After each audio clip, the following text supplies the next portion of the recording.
Hello बच्चों, आज हम लोग जो टॉपिक पढ़ रहे हैं वो है पोटेंशियल एनर्जी।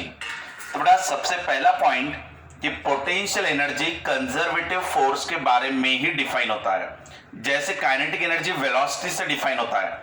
अगर बॉडी को वेलोसिटी है तो उसको काइनेटिक एनर्जी है, अगर वेलोसिटी नहीं है तो काइनेटिक एनर्जी जीरो है। उसी तरीके से कंजर्वेटिव फोर्स रहा तो ही पोटेंशियल एनर्जी आता है, अदरवाइज नहीं आता। फॉर एग्जाम्पल स्प्रिंग मास का सिस्टम, अगर ये स्प्रिंग है, यहाँ पे मास अटैच है, अगर हम इसको बाहर की तरफ खींचेंगे, ऐसे फोर्स अप्लाई करके इस तरफ खींचा तो स्प्रिंग के अंदर इंटरनल फोर्स इस तरफ डेवलप होता है। सो अगर हम इस इंटरनल फोर्स के अगेंस्ट में इसको लेके जा रहे हैं तो उसके अंदर पोटेंशियल एनर्जी स्टोर होता है। उसी तरीके से अगर अर्थ का ग्रेविटेशनल फील्ड, अभी अर्थ का ग्रेविटेशनल फील्ड है, ठीक है, यहां पे अगर किसी मास को यहां से यहां तक लिफ्ट करना रहा तो हमें वर्क डन करना पड़ता है अगेंस्ट द ग्रेविटी। ये भी आपका कंजर्वेटिव फोर्स रहता, यानी ये ग्रेविटेशनल फील्ड भी आपकी कंजर्वेटिव फील्ड है। कंजर्वेटिव यानी आपको अपना हिसाब बराबर मिलना चाहिए। अगर इसको ऊपर ले जाते समय 5 जूल की एनर्जी मिल रही है तो नीचे लाओगे तो वो 5 जूल उसमें से माइनस हो जाएगा। ऊपर लेके गए तो एनर्जी बढ़ी, नीचे लाए तो एनर्जी चली गई वापस, यानी आपको अपना हिसाब बराबर मिल रहा है। इसे कहते हैं कंजर्वेटिव फोर्स। लेकिन नॉन कंजर्वेटिव फोर्स में क्या होता है? For example friction. अगर ये बॉडी है, अब यहाँ पे फ्रिक्शन प्रेजेंट है, अगर हम इस बॉडी को फोर्स अप्लाई करके सामने भेज रहे हैं, यहां तक भेज दिया हमने उसको, अब यहां पे क्या हुआ, हमने जितनी भी एनर्जी लगाई वो पूरी की पूरी एनर्जी खर्च हो गई, फ्रिक्शन में चली गई, लॉस हो गई पूरी एनर्जी। तो यहां पर अपने एनर्जी कहीं स्टोर नहीं हुई, वो रिगेन नहीं हुई, वो आपको वापस नहीं मिली, तो ये हो गया नॉन कंजर्वेटिव। लेकिन यहां पे देखो, ये कंजर्वेटिव है। कंजर्वेटिव यानी कि आपको हिसाब मिलना, आपकी एनर्जी स्टोर रहना। अगर मैं इसको ऐसा पीछे की तरफ खींचता हूं तो स्प्रिंग के अंदर एनर्जी स्टोर होती है, और जैसे ही मैं उसको छोड़ देता हूं तो उस एनर्जी के साथ वो उसको वापस लेके आ जाता। तो यहां पर आपकी एनर्जी स्टोर होती है। सेम ग्रेविटेशनल फील्ड में अगर मैंने इसको ऊपर उठाया तो इसके अंदर एनर्जी स्टोर हुई है, और जैसे ही छोड़ा ये वापस चली गई, यानी एनर्जी का आपको हिसाब मिल रहा है। इसे कहते हैं कंजर्वेटिव। लेकिन नॉन कंजर्वेटिव यानी ये वाला फ्रिक्शन वाला, अगर मैंने बॉडी पे फोर्स अप्लाई किया, बॉडी आपके सामने गई, लेकिन ये बॉडी अपने आप पीछे नहीं आएगी, यहाँ पे कोई एनर्जी स्टोर नहीं हुई, वो रिगेन नहीं हुई, वो पूरी आपकी खर्च हो गई, तो ये हो गया नॉन कंजर्वेटिव। तो यहाँ पोटेंशियल एनर्जी नहीं रहेगा। तो पोटेंशियल एनर्जी सिर्फ कंजर्वेटिव में ही रहता है, नॉन कंजर्वेटिव में पोटेंशियल एनर्जी स्टोर नहीं होती। तो ये पहला पॉइंट आप लोगों को याद रखना है। तो बेटा काइनेटिक एनर्जी आता है वेलोसिटी से, और पोटेंशियल एनर्जी आता है कंजर्वेटिव फोर्सेस से, ठीक है। अब अगर मुझे पोटेंशियल एनर्जी निकालना है, ये हो गया अर्थ का ग्रेविटेशनल फील्ड। अगर यहां कोई भी बॉडी है जिसका मास है स्मॉल m, तो बेटा बॉडी का वेट mg हमेशा वर्टिकली डाउनवर्ड एक्ट होगा, यानी आपका फोर्स कहां पर एक्ट हो रहा है? Vertically downward. अगर मैं इसको ऊपर की तरफ डिस्प्लेस करूंगा, यानी मैंने उसको ऊपर की तरफ उठाया, तो हमारा डिस्प्लेसमेंट ऊपर की तरफ हुआ, तो मैंने जो वर्क डन किया वो क्या रहता? Force into displacement. अब ये फोर्स कितना है मेरा? mg into displacement is dx। तो हमने कितना वर्क डन किया? तो वर्क डन यानी फोर्स इंटू डिस्प्लेसमेंट।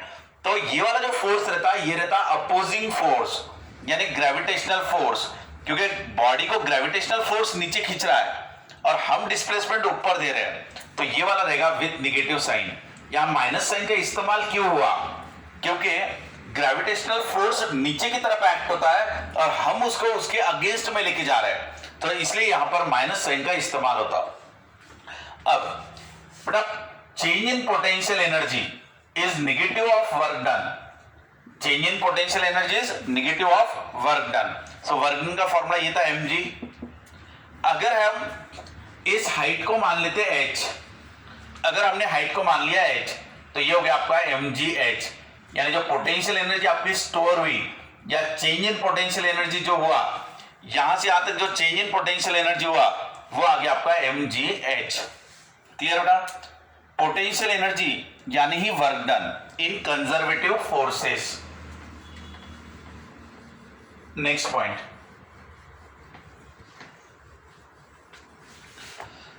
हम ये कोई भी एक मास मान लेते कैपिटल एम, ठीक है, इसका ग्रेविटेशनल फील्ड ऐसा फैला होगा यहां तक, यहां से r1 डिस्टेंस पर एक दूसरा मास ले लेते स्मॉल m। अब इसको हम लोग यहां से लेके यहां तक शिफ्ट करेंगे, ठीक है ना। पहले कितने डिस्टेंस पे था, r1 डिस्टेंस पर, अब उसको कहां तक लेके गए हम लोग, r2 डिस्टेंस तक, ये ऐसा। तो अभी हमें चेंज इन पोटेंशियल एनर्जी निकालना है। यहां पे पोटेंशियल एनर्जी था मान लो इनिशियल, यहां पोटेंशियल एनर्जी आपकी फाइनल, तो हमें चेंज इन पोटेंशियल एनर्जी निकालना है, यानी potential energy final minus potential energy initial, यानी क्या रहेगा, change in potential energy is negative of work done, यानी नेगेटिव ऑफ, अब वर्क डन यानी क्या रहता, फोर्स इनटू डिस्प्लेसमेंट, बराबर ध्यान दो बेटा। ये मास कैपिटल एम जिसने अपनी ग्रेविटेशनल फील्ड प्रोड्यूस की, वो फील्ड ऐसे फैली हुई है। इसके ग्रेविटेशनल फील्ड में एक मास है स्मॉल एम, जिसको आप r1 से r2 तक ले जाना चाह रहे हो, तो इसके लिए आपने वर्क डन किया। Initial potential energy ui, final potential energy uf, so final minus initial that is a change in potential energy is nothing but negative of work done. तो बेटा नेगेटिव ऑफ वर्क डन यानी force into displacement, but इसमें gravitational force कहां पर act होता है, अंदर की तरफ। ग्रेविटेशनल फोर्स कहां पर एक्ट हो रहा है, अंदर की तरफ, इस तरफ, और हम उसको लेके जा रहे हैं इस तरफ, सो इसलिए यहां पर माइनस साइन का इस्तेमाल होता, तो माइनस माइनस बन जाएगा प्लस। अब बेटा gravitational force by Newton's law वो कितना रहता, Gmm अपॉन r स्क्वायर, और ये जो डिस्प्लेसमेंट है इसको मैं dr कह देता हूं। So what is the dr, dr is a small displacement, ठीक है। अब अगर मान लेते हम लोग किसी भी समय पर एट एनी इंस्टेंट पार्टिकल हमारा यहां कहीं तो भी है, कितने डिस्टेंस पर, r डिस्टेंस पर, अब हम उसको r से लेके dr तक शिफ्ट कर रहे हैं। कितने से शिफ्ट किया, dr से। हमारा बेटा इनिशियल पोजीशन है r1, इनिशियली r1 पर है, फाइनली r2 पे है, ये हो गया इनिशियल और फाइनल। बाद में हम क्या ले रहे हैं, एट एनी इंस्टेंट, कोई भी एक समय पर जब उसको हम शिफ्ट कर रहे हैं तो एट एनी इंस्टेंट वो r डिस्टेंस पे होगा, वहां से उसको कहां तक लेके गए, dr से लेके गए। तो हमने क्या किया, स्मॉल वर्क डन, क्योंकि छोटा छोटा वर्क डन करते जाओगे तो टोटल वर्क डन मिलेगा, तो आपने बीच में का एक स्मॉल वर्क डन ले लिया dw। तो बेटा ये स्मॉल वर्क डन यानी फोर्स इनटू स्मॉल डिस्प्लेसमेंट, तो ये स्मॉल डिस्प्लेसमेंट को dr कह दिया, ठीक है ना। आप dx ले सकते हो या dr भी ले सकते हो। अगर यहां x लिया तो यहां पे भी x लेना, यहां r लिया तो यहां पे भी r लेना, ठीक है। दोनों तरफ या तो r लोगे या तो x लोगे। अब यहां पे ये r है तो ये dr है, अगर ये x लेते तो ये dx होता। नेक्स्ट, अब बेटा अगर मुझे टोटल वर्क डन चाहिए, वर्क डन टोटल, तो मैं क्या करूंगा, integration of small work done, छोटे छोटे वर्क डन को जोड़ते जाएंगे तो टोटल वर्क डन मिलेगा, ठीक है ना। अब बेटा ये वाला स्टार्टिंग से हमको यहां से लेके आना है इंटीग्रेशन। अब छोटे छोटे वर्क डन को जोड़ते जाओगे तो टोटल वर्क डन मिलेगा। जोड़ते जाना यानी उसको कहते हैं इंटीग्रेशन। इंटीग्रेशन का मतलब होता है समेशन यानी जोड़ना। छोटे छोटे वर्क डन को जोड़ते चले जाओ तो आपको टोटल वर्क डन मिलेगा। अब बेटा ये हो गया अपना कांस्टेंट, चीजों को बाहर निकाल लो। Gmm ये पूरे कांस्टेंट है, 1/r स्क्वायर इंटू dr कर दो, और initial distance r1, final is r2, r1 से लेके r2 तक। अब ये Gmm कांस्टेंट है, उनको बाहर निकाल लिया। Integration of 1/r square is -1/r, ये फॉर्मूला आपने याद रखना है, मैंने लास्ट टाइम भी बताया था। बेटा जिन बच्चों का मैथमेटिक्स नहीं है या जिन्होंने इंटीग्रेशन नहीं पढ़ा है उनको ये फॉर्मूला डायरेक्ट याद रखना है, ठीक है। Integration of 1/r square into dr is -1/r, और लिमिट रख दो बेटा r1 से लेके r2 तक। आगे ये हो गया अपना Gmm। अगर बेटा माइनस साइन को हटाना है तो आप लिमिट को चेंज कर सकते हो, यानी 1/r ये हो गया R2 से लेके R1 तक, यानी माइनस साइन को अगर हटाना रहा तो आप लिमिट को चेंज कर सकते हैं। अब आगे लेते हैं GMM। अब इंटीग्रेशन का नया रूल, आगे का रूल, ठीक है। अगला rule, first put up the upper limit, then take the minus sign, then put up the lower limit. पहले आप अपर लिमिट को रख दो, यानी क्या 1/R1 माइनस, बाद में आप किसको रखो, लोअर लिमिट को 1/R2। तो बेटा ये हो गया आपका चेंज इन पोटेंशियल एनर्जी, कितना हुआ GMM 1/R1 माइनस 1/R2। ये आपका डेरिवेशन है। आपको डेरिवेशन करने के लिए नहीं बताया जाएगा, एंट्रेंस एग्जाम में आपको डायरेक्ट न्यूमेरिकल सॉल्व करना है। अब ये देखो बेटा, ये हमारा कैपिटल M मास था, ये उसका ग्रेविटेशनल फील्ड था। यहां पे ग्रेविटेशनल फील्ड खत्म हो गया मान लो। यहां पे हमारा मास था, पहले कितने डिस्टेंस पे था, R1 डिस्टेंस पे। अब आप उसको बाहर लेके चले गए, बाहर लेके चले गए यानी क्या, आउट ऑफ ग्रेविटेशनल फील्ड। ये ग्रेविटेशनल फील्ड के बाहर चला गया, यानी R2 पे चला गया। अब R2 कितना ले लिया मैंने, इन्फिनिटी। अगर मैं मास M को, स्मॉल m को R1 डिस्टेंस से इंफिनिटी पे ले जाना चाहूं तो मेरा पोटेंशियल एनर्जी कितना होगा। So change in potential energy equal to, हमारा फॉर्मूला क्या आया था, GMM 1/R1 माइनस 1/R2, ये हमारा फॉर्मूला था। अब ये पोटेंशियल एनर्जी बेटा, पोटेंशियल एनर्जी फाइनल बोले तो R2, इनिशियल बोले तो R1। फॉर्मूला ये है हमारा, ठीक है, GMM। अब R1 बोले तो R, इसको R1 को कह दो R, तो ये हो गया 1/R माइनस R2 कहा तो कितना, इन्फिनिटी, तो ये हो गया 1/इन्फिनिटी, ऐसा हो गया। अब ये R2 यानी इन्फिनिटी वाला है, इन्फिनिटी पे पोटेंशियल एनर्जी क्या रहनी चाहिए, 0। अब ये हो गया आपका GMM अपॉन R आ गया। ये हो गया तुम्हारा पोटेंशियल एनर्जी एट इन्फिनिटी होता है 0, सो 0 minus potential energy at R1, R1 is nothing but R। सो इससे आपको potential energy at R is, minus को इधर भेज दो, माइनस GMM अपॉन R, ये फॉर्मूला आ जाएगा। तो बेटा ये हमारा फॉर्मूला हम लोग ज्यादातर न्यूमेरिकल में इस्तेमाल करेंगे, ठीक है। हमने ये किया कि चेंज इन पोटेंशियल एनर्जी निकालने का ये फॉर्मूला हम डिराइव कर चुके थे, ठीक है ना। इनिशियल ले लिया डिस्टेंस R, हम उसको कहां पे लेके जा रहे थे, इन्फिनिटी पे। इन्फिनिटी पे पोटेंशियल एनर्जी क्या रहती है, 0, यानी फाइनल पोजीशन पे 0 आ जाएगी। सो ये था हमारा पोटेंशियल एनर्जी इन्फिनिटी पे, माइनस ये था R पे, यानी ये माइनस ये। फॉर्मूला ले लिया, R1 डिस्टेंस R रख दिया, R2 डिस्टेंस इन्फिनिटी रख दिया, 1/इन्फिनिटी 0, तो ये आपका आंसर आ गया। बाद में ये भी आपका 0 है, potential energy at infinity 0, minus को इधर भेज दिया। अब हमारा फॉर्मूला मिल चुका है। एंट्रेंस एग्जाम में आपको डेरिवेशन नहीं पूछा जाएगा, आपको आगे न्यूमेरिकल सॉल्व करने रहेंगे।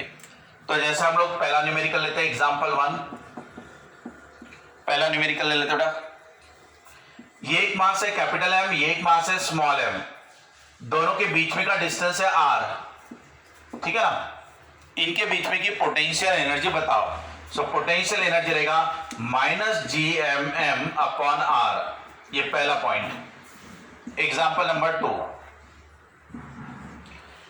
अगर हमने 2 मासेस की जगह 3 मासेस ले लिए,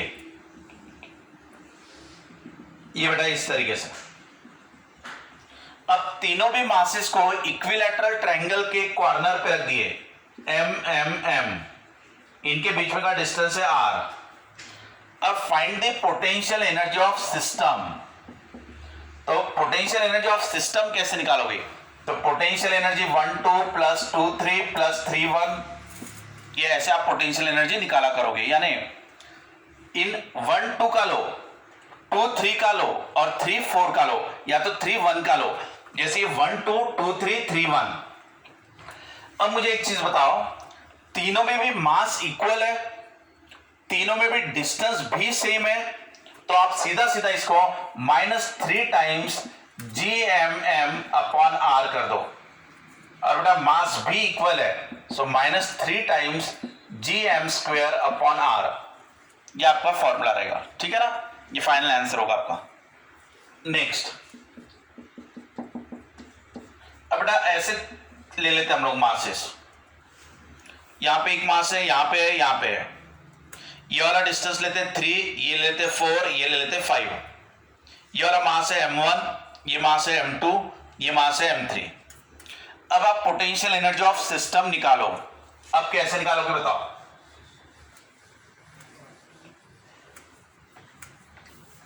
बराबर ध्यान रखो। अब अगर मुझे पोटेंशियल एनर्जी ऑफ सिस्टम निकालना है, सो पोटेंशियल एनर्जी 1 2 2 3 प्लस 3 1 ऐसा रहेगा। इनको 1 2 ये है अपना, यानी -gm1m2 अपॉन r इज 3, ये ऐसा आ जाएगा, माइनस ये potential energy between 2 and 3 -gm2m3 upon 4 -gm3m1 upon 5। ये देखो बेटा, इसके लिए निकाल लिया पहले gmm अपॉन r, बाद में इसके लिए gmm अपॉन r किया, बाद में इसके लिए gmm अपॉन r किया, तो ये हो गया आपका potential energy of system. Clear? अब ले लेते हैं 4 masses.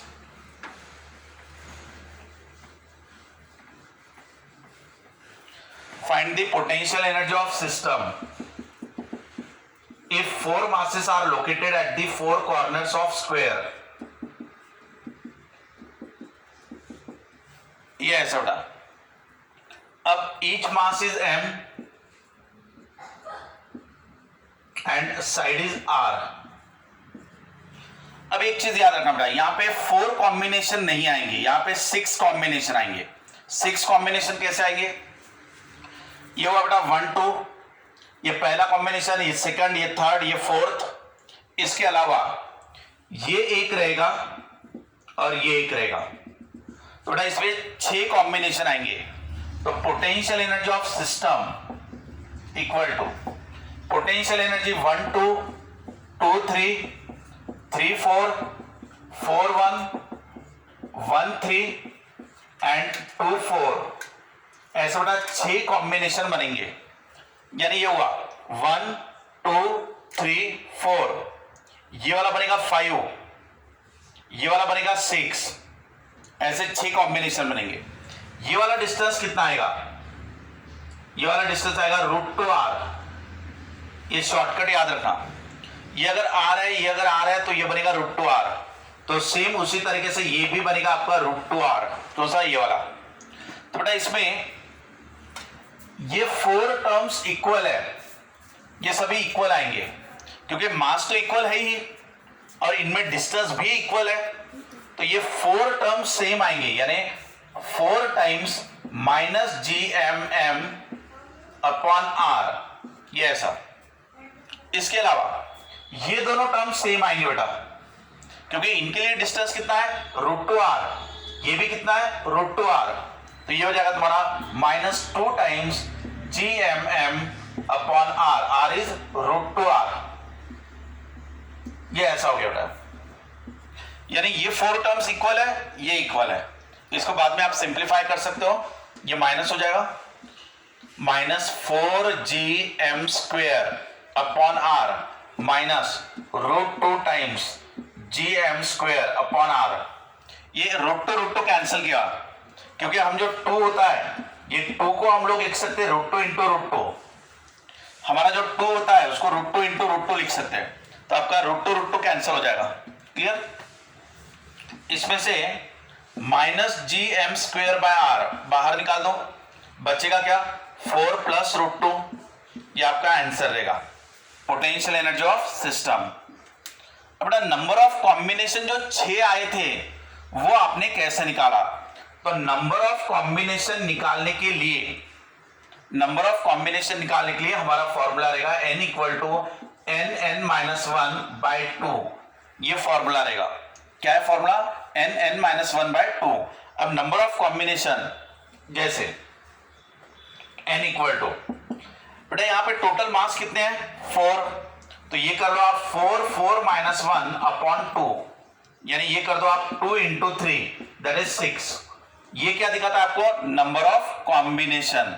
So number of combination आपको कौन से फॉर्मूले से मिलता है? n equal to n-1/2। ये फॉर्मूले को इस्तेमाल करो, आपको नंबर ऑफ कॉम्बिनेशन मिलेंगे, ठीक है ना। तो n की वैल्यू कितनी है? 4, क्योंकि 4 मासेस है, तो ये बराबर 4 -1/2 दैट इज 6। अगला क्वेश्चन देखते हैं। नेक्स्ट क्वेश्चन को बराबर समझना।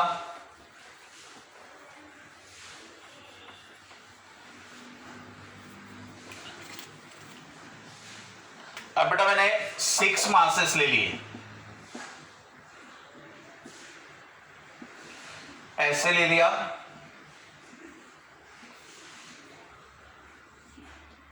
हेक्सागन ले लिया, ठीक है।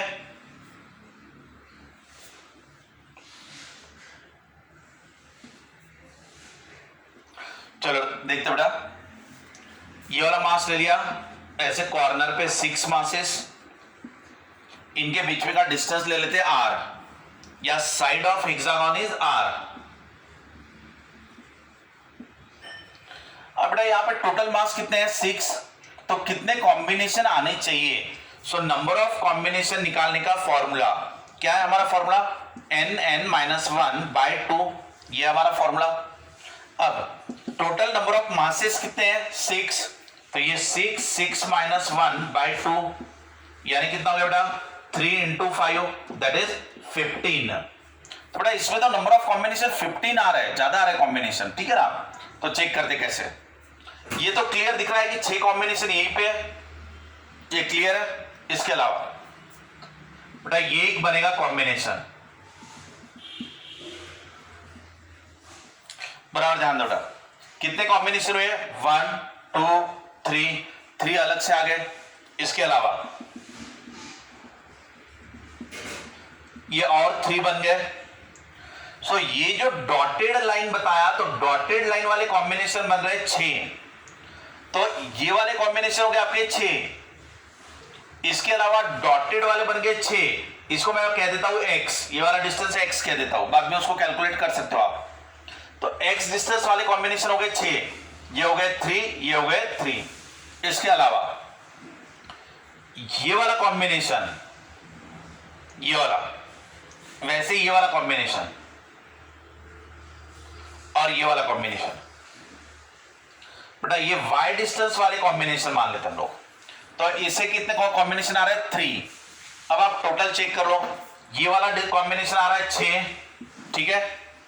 डॉटेड लाइन वाले आ रहे हैं 6, और ये वाला जिगजैग वाला जो लाइन है इसके कॉम्बिनेशन आ रहे हैं 3, सो ये हो गए 3। तो टोटल कितने हुए? 15। तो इस तरीके से आपके टोटल कॉम्बिनेशन आएंगे 15।